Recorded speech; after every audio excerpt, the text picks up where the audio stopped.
నమస్కారం. నా పేరు doctor Ranganathan, senior neuro surgeon, Aster prime hospital, Hyderabad. ఈరోజు ఎథిలిన్ ఆక్సైడ్, దాని వాడకం, దానివల్ల ఇబ్బందులు, దాని గురించి మనం మాట్లాడుకుందాం.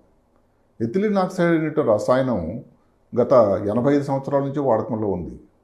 అందులో 3 రంగాల్లో దాని వాడకం చాలా ఎక్కువ విరివిగా ఉంది. ఒకటి, నేను డాక్టర్గా చెప్పేది, హాస్పిటల్ రంగంలో ఏదైతే ఆపరేషన్ థియేటర్లో పరికరాలు శుద్ధి చేసేటువంటి ప్రక్రియ, స్టెరిలైజేషన్ అంటే బాక్టీరియా వాటిని నిర్మూలించేదానికి వాడేటువంటి ప్రక్రియని స్టెరిలైజేషన్ అంటారు. అందులో పెస్టిసైడ్స్ తయారీ అంటే క్రిమి సంహారక మందులు, వాటి వాడకంలో కూడా నిల్వలు ఉంచడానికి. మూడోది ఈ స్పైసెస్ అంటే సుగంధ ద్రవ్యాలు, చిరుధాన్యాలు, మసాలాలు, ఇలాంటివి ఎక్కువ సంవత్సరాలు ఈ బాక్టీరియా ఇలాంటివి రాకుండా ఉండేదానికి నిల్వగా ఉండే ఉపయోగకరంగా అంటే స్టోరేజ్ ఫెసిలిటీ కోసం కూడా. అసలు నిజానికి ముఖ్యంగా మొట్టమొదటిసారి వాడింది 1938 సంవత్సరంలో అమెరికాలోనే ఈ సుగంధ ద్రవ్యాలు తాలూకా నిల్వ కోసం వాడారట. అంటే ఇదేదో ఇప్పుడు వచ్చింది కాదు. అయితే మరి ఎందుకు ఈ విషయం తెర మీదకి వచ్చింది? గత కొన్ని రోజులుగా ఈ ఎవరెస్ట్ మసాలా ఏదైతే చాలా పాపులర్ బ్రాండ్ ఇండియా నుంచి, ఎవరెస్ట్ మసాలా, ఎండిఆర్ మసాలాలు రెండు, ఒకటి ముందు వచ్చి సింగపూర్ దేశంలో, రెండోది హాంకాంగ్లో కూడా దాన్ని బ్యాన్ చేయడం జరిగింది, నిషేధించారు. దానికి కారణం ఏమిటి అంటే అక్కడ పరిశోధనల ప్రకారం ఈ ఎథిలిన్ ఆక్సైడ్ ఉండవలసిన మోతాదు కంటే మనుషులకు హానికరమైన మోతాదులో ఉంది. దానివలన ఇప్పుడులో ఇమీడియట్గా ఏమి లేకపోయినా కూడా కొన్ని సంవత్సరాల్లో క్రానిక్ యూసేజ్ అంటే ఎక్కువ రోజుల వాడకం వల్ల, ఎక్కువ సంవత్సరాల వాడకం వల్ల కొన్ని రకాలటువంటి క్యాన్సర్లో వచ్చేటువంటి కార్సినోజెనిక్ అంటారు అవకాశం ఉంది అని వాళ్ళు చెప్పారు. ముఖ్యంగా ఏ క్యాన్సర్లు అంటే రొమ్ము క్యాన్సర్ కానీ, లింఫోమా అని కానీ. ఇక్కడ 2 విషయాలు ఏమిటంటే ఎన్ని సంవత్సరాల్లో వాడితే వస్తుంది అని మనకు తెలియదు వారి సమాచారం నుంచి. రెండవది ఎంత శాతం ఎక్కువ ఉంది అని కూడా అది 2 దేశాల వాళ్ళు కూడా ఇంకా ప్రకటించలేదు. నిజానికి ఏమిటంటే ఈ ఎవరెస్ట్ మసాలాను మనం వెనకేసుకొని రావడం కాకపోయినా ఇది 57 సంవత్సరాల చరిత్ర ఉన్నటువంటిది. 80 దేశాల్లో దీని తాలూకు వాడకం ఉంది. అంటే ఏదో కారణాలు ఉండుంటాయి, అది మనం గమనించాల్సి ఉంటుంది. ఇప్పుడు హాస్పిటల్కి వాడకంలో ఉందనుకోండి, ఇప్పుడు హాస్పిటల్లో కొన్ని ఎక్విప్మెంట్ ఉంటాయి, రీయూజబుల్ ఐటమ్స్ అండి, రెండోసారి వాడేవి. ఇప్పుడు కొన్ని ఎక్విప్మెంట్ ఇన్స్ట్రుమెంట్స్ వాడుతూ ఉంటాం, దానికి ఏదో రబ్బర్ తొడుగులు ఉంటాయి, టిప్స్లో రబ్బర్ తొడుగులు లాంటివి ఉంటాయి. ఇవన్నీ మళ్ళీ చాలా కాస్ట్లీ ఎక్విప్మెంట్ కాబట్టి ఒకేసారి వాడేసి పడేయడానికి లేదు, డిస్పోజబుల్ కాదు, అది రీయూజబుల్ అంటాం. అలాగే కొన్ని ట్యూబులు కానీ కొన్ని ఇలాంటివన్నీ వాడుతూ ఉంటాం. ఈ వాడకంలో స్టెరిలైజేషన్ అనేది చాలా ముఖ్యమైన ప్రక్రియ.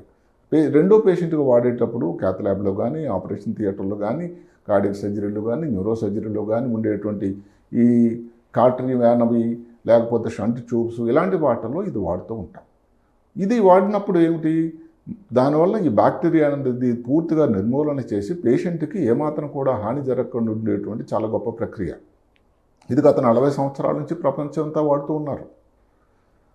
50% ఏదైతే పరికరాలు అన్ని ఆపరేషన్ థియేటర్లో వాడే పరికరాల్లో ఈ ప్రక్రియ ద్వారా స్టెరిలైజేషన్ జరుగుతూ ఉంది. ముఖ్యంగా ఏం చెప్తారంటే ఏ ఇన్స్ట్రుమెంట్స్ అయితే ఎక్కువ అత్యధిక వేడైనా తేమ ఉండేటువంటి ఇబ్బందులు రాకుండా ఉండేటట్టు అయితే అవి డ్యామేజ్ అయ్యే అవకాశం ఉంది. అలాంటి వాటిని కాకుండా ఇది నాకు తెలిసిన సమాచారం ప్రకారం ఏంటంటే ఈ ఇన్స్ట్రుమెంట్స్ అన్నీ కూడా దగ్గర 24 గంటల సేపు చేస్తూ ఉంటారు. తర్వాత దానికి ఆ సమయం అయిపోయిన తర్వాత ఏదైతే ఇండికేటర్ వస్తుందో దాన్ని బట్టి నెమ్మదిగా ఓపెన్ చేసి అన్ని జాగ్రత్తలు తీసుకుంటే అక్కడ ఉండేటువంటి టెక్నీషియన్స్ స్టెరిలైజేషన్ చేసేటువంటి ఒక చోటు ఉంటుంది, వాళ్ళు అన్ని జాగ్రత్తలు తీసుకుంటూ ఉంటారు. ఇప్పుడు ఇక్కడ వాడకం కూడా మనకు డాక్టర్ ఉండే డాక్టర్లు కానీ వాడేటప్పుడు ఎథిలిన్ ఆక్సైడ్ ఎక్స్పోజర్ ఒక ప్రమాదం ఉంది. డాక్టర్లకి ఏంటి, సిస్టర్లకు కానీ ఏంటి ప్రమాదం, ఎప్పుడో లాంగ్ టర్మ్గా వాడేటట్టు కొన్ని కేసులు అంటే ఏదో చాలా తక్కువ శాతమే. ఏదో ఒకసారి ఇప్పుడు 1996లో ఒక పత్రం వచ్చింది అంటే అక్కడ దానికి ఎక్స్పోజర్ అయినటువంటి కొంతమంది నర్సుల్లో చేతులు కాళ్ళు వీక్ అయిపోయి పెరిఫెరల్ న్యూరోపతి అనేది తిమ్మిర్లు, మంటలు, తలనొప్పి రావడం, జ్ఞాపక శక్తి కోల్పోవడం ఇలాంటివి ఇబ్బందులు వచ్చాయని. కానీ అది ఆగిపోయిన తర్వాత మళ్ళీ అది రివర్స్ అయిపోయిందని. అది క్రానిక్ ఎక్స్పోజర్ అనేది. అక్యూట్ ఎక్స్పోజర్ ఏంటి, సడన్గా ఒకేసారి ఎక్కువ అమౌంట్కి ఎథిలిన్ ఆక్సైడ్ బాధకు ఏదో లీక్ అయింది, ఏదో కెమికల్ లీక్ అయింది, ముఖ్యంగా ఎథిలిన్ ఆక్సైడ్. దానివల్ల వచ్చేటువంటి మెదడు లోపల ఉండేటువంటి రక్తనాళాలు సన్నంగా అయిపోయి వ్యాసో కన్స్ట్రిక్షన్ అనే ప్రక్రియ జరిగి దానివలన కంటిలో చూపు ఒక వ్యక్తికి పోయి, అదే కాకుండా కంటిలో ఇన్ఫాక్షన్ అంటాం, ఆ ప్రాంతంలో రక్తం సప్లై లేకపోవడం జరిగింది. అయితే అదృష్టం ఏంటంటే ఇవన్నీ కూడా మళ్ళీ రికవర్ అయిపోయినాయట. అంటే ఇవన్నీ కూడా ఇబ్బందులు, ప్రమాదం హెచ్చరిక చేయడానికి, జాగ్రత్తలు తీసుకోవడానికి. ఇప్పుడు ఆపరేషన్ థియేటర్ల గురించి మాట్లాడినట్టయితే ఎవరైతే ఈ ఎథిలిన్ ఆక్సైడ్ దానికోసం ఎక్స్పోజ్ అయ్యే వాళ్ళు ముఖ్యంగా గాగుల్స్ వాడాలి. అంటే కళ్ళను ఎందుకంటే 2 రకాలుగా అది ఎక్స్పోజ్ అవుతుంది. చేతులు మనం డైరెక్ట్గా దానికి ఎక్కడైతే తగులుతామో అక్కడ కానీ, లేదంటే గాలి తీసుకోవడం ద్వారా కానీ జరుగుతుంది, కంటికి కానీ జరుగుతుంది. ఈ 3 ప్రక్రియలు. చేతులకు తగలకుండా, శరీరానికి అంటకుండా ఉండడానికి గ్లౌసు, బూట్సు, అలాగే లేకపోతే కొన్ని గౌన్స్ ఇలాంటివి వాడాలి. మామూలుగా కంటిని ప్రొటెక్షన్ చేయడానికి, ముక్కును ప్రొటెక్షన్ చేయడానికి ఉండేటువంటి మాస్కులే కాకుండా గాగుల్స్ కానీ పెట్టుకోవాలి. అన్నిటికంటే ముఖ్యమేంటి, ఎవరైతే ఒకవేళ కాంటాక్ట్ లెన్సెస్ వాడి దీనికి ఎక్స్పోజర్ అయితే కాంటాక్ట్ లెన్సెస్ తీసేసి దానిని దగ్గరకు వెళ్ళడం చాలా చాలా ఉపయోగకరం, లేకపోతే ప్రమాదం చాలా హెచ్చుగా ఉంటుంది. ఆ కాంటాక్ట్ లెన్స్ డ్యామేజ్ అవ్వచ్చునని ఒక మాట చెప్తూ ఉన్నారు. ఈ ఎవరెస్ట్ మసాలాలో ముఖ్యంగా ఈ ఫిష్ కర్రీ మసాలా అనే దాన్ని ఎండిఆర్లో మద్రాస్ మిక్స్డ్ పౌడర్ అని, సాంబార్ మసాలా అని, మిక్స్డ్ మసాలా అని వాటిలోనే మరి అందులో ఎన్ని వెరైటీస్ ఉన్నాయి, ఇందులోనే జరిగింది. ఇదే కాకుండా 2023లో కూడా అమెరికాలో FDA ఉంటుంది. దాంట్లో ఈ ఎవరెస్ట్ మసాలా మీద డాగ కన్ను పడింది. అందులో ఈ సాల్మనెల్లా అనేటువంటి స్పీషీస్ బ్యాక్టీరియా, అంటే ఏమిటి, టైఫాయిడ్ వచ్చేటువంటి దానికి కారణభూతమైనటువంటి బ్యాక్టీరియా ఉందని వాళ్ళు అప్పట్లో బ్యాన్ చేశారు. ఆ తర్వాత 23 తర్వాత దాని గురించి మనకి ఇంకా తెలియదు. అలాగా ఈ MDR కూడా దాంట్లో కూడా సాల్మనెల్లా అంటే ఏదైతే టైఫాయిడ్ వచ్చేటువంటి బ్యాక్టీరియా ఉంది దాన్ని నిరోధించాలి అని వాళ్ళు ఆపేశారు. అంటే అప్పటి నుంచి ఈ 2 కంపెనీల మీద కొన్ని వెరైటీస్లో డాగకన్ను పడింది. ఇప్పుడు ఈ సింగపూర్, హాంకాంగ్ దేశాలు వాళ్ళు దాన్ని నిరోధించడం, దాన్ని బ్యాన్ చేయడం వల్ల మళ్ళీ ఒకసారి తెర మీదకి వచ్చింది. నేను చెప్పేదాళ్ళు ఏమిటంటే ఇది ఎప్పుడూ 85 సంవత్సరాలు వాడుతున్నటువంటి గొప్ప ఉపయోగకరమైన రాసాయనికం. దాని ఉపయోగాలు చాలా ఉన్నాయి. అయితే ఏదన్నా కానీ కత్తి మీద సాము, డబుల్ ఎడ్జెడ్ వెపన్ అంటాం, అది అలాంటప్పుడు దానికి జాగ్రత్తలన్నీ తీసుకోవాలి. ఉదాహరణకు ఇప్పుడు పెస్టిసైడ్ స్ప్రే చేసే వాళ్ళు తగ్గుతున్నటువంటి రెస్పిరేటర్లు అడిగి పెట్టుకోవాలి, ఇబ్బంది రాకుండా, దానికి హాని రాకుండా ఉండాలి. ఆపరేషన్ థియేటర్లో వాడే వాళ్ళు కూడా అదే పద్ధతి. ఇప్పుడు రేడియేషన్ ఉందండి, రేడియేషన్ ఉండి వాడి దగ్గరకు ఉండేటువంటి డాక్టర్లు కానీ, ఈ టెక్నీషియన్స్ కానీ వాళ్ళు కూడా రేడియేషన్ ఛాన్స్ ఉంటుంది.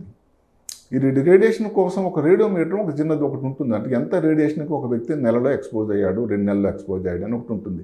అలాంటిది ఎథిలిన్ ఆక్సైడ్ వాడకంలో కూడా అవసరం పడుతుందా అని ఈ విషయం కూడా ప్రభుత్వం వారు ఈ విషయం గమనించాల్సి ఉంటుంది.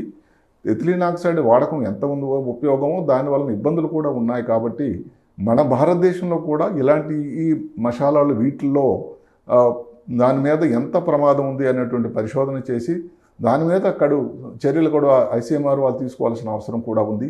అయితే 80 సంవత్సరాల దేశాల్లో ఉంది, మిగతా దేశాల్లో వాళ్ళు ఎందుకు బ్యాన్ చేయలేదని మనం చెప్పడానికి ఇక్కడేమి మన దగ్గర శాస్త్రపరంగా మన దగ్గర ఆధారం ఏం లేదు. ఇలాంటి ఆర్గ్యుమెంట్ పోకుండా దానివల్ల ఒక 2 ముఖ్యమైన దేశాలు ఏదైతే సింగపూర్, హాంకాంగ్లో ఇబ్బందులు బైక్ వచ్చాయని చెప్పారు. కాబట్టి ఇంతకుముందు కూడా అమెరికా దేశంలో కూడా వచ్చింది. కాబట్టి మన దేశంలో కూడా ఇంత ఎక్కువ ప్రజానికి 140 కోట్లు ఈ దేశంలో ఈ 2 మసాలాలు మామూలుగానే భారతీయులు ఏమిటంటే మసాలా ప్రియులు, ఈ దినుసులు ఇవన్నీ వాడుతూ ఉంటారు. అదే కాకుండా మిల్లెట్స్ చిరుధాన్యాలు ఈ మధ్యకాలంలో వాడకం, చిరుధాన్యాల మీద అందరి దృష్టి వెళ్ళింది. దాని వాడకం కూడా చాలా మంచిదని అందరూ ప్రభుత్వం వారు కూడా దానిని ఎక్కువగా పెంపొందిస్తున్నారు. ఇలాంటి పరిస్థితుల దృష్ట్యా ఈ ఎథిలిన్ ఆక్సైడ్ వాడకం, దాని తాలూకు ఇబ్బందులు, దాన్ని రాకుండా ఉండాలంటే దానికి తీసుకునేటువంటి చర్యలు ఇవన్నీ కూడా మనం గమనించాల్సిన అవసరం ఉందని నా ఆలోచన.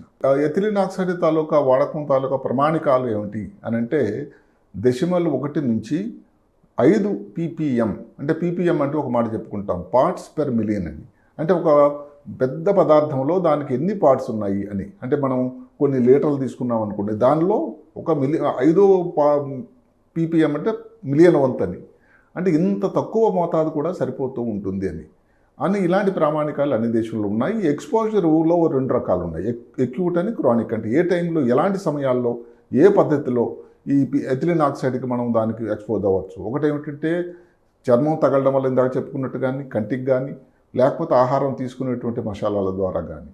వీటిని ఎక్యూట్ అంటే సడన్గా ఒకేసారి ఎక్స్పోజర్ అవ్వడం. దానివల్ల ఏమిటంటే కళ్ళు, తర్వాత గొంతుకు లోపల ఉండేటువంటి మ్యూకస్ మెంబ్రెయిన్స్ ఇవన్నీ ఇబ్బంది అవకాశం ఉంది. అయితే దానికి కావాల్సింది ఎక్కడంటే ఇందాక చెప్పినటువంటి ppm అనేది 1, 6, 5 కాదు, 250 అట. అలాంటి ఎక్స్పోజర్ ఎక్కడో ఇండస్ట్రీలో ముఖ్యంగా ఈ తయారీ చేసేటువంటి పరికరాలు చేసేటువంటి వాటిలో కానీ ఇలాంటి అవకాశం ఉంది. కానీ మామూలుగా హాస్పిటల్ ఇలాంటి దాంట్లో అవకాశం అది లేనే లేదు. ఈ ఏదైతే వాడేటువంటి మసాలాలో కూడా ఇది ఉండడానికి ఆస్కారం కూడా లేదు. ఏమైతేనేమి ఈ ఎథిలీన్ ఆక్సైడ్ అన్నది ఎంత ఉపయోగకరమో దాంట్లో ఉన్నటువంటి చిన్న చిన్న ఇబ్బందులు కూడా ఉన్నాయి.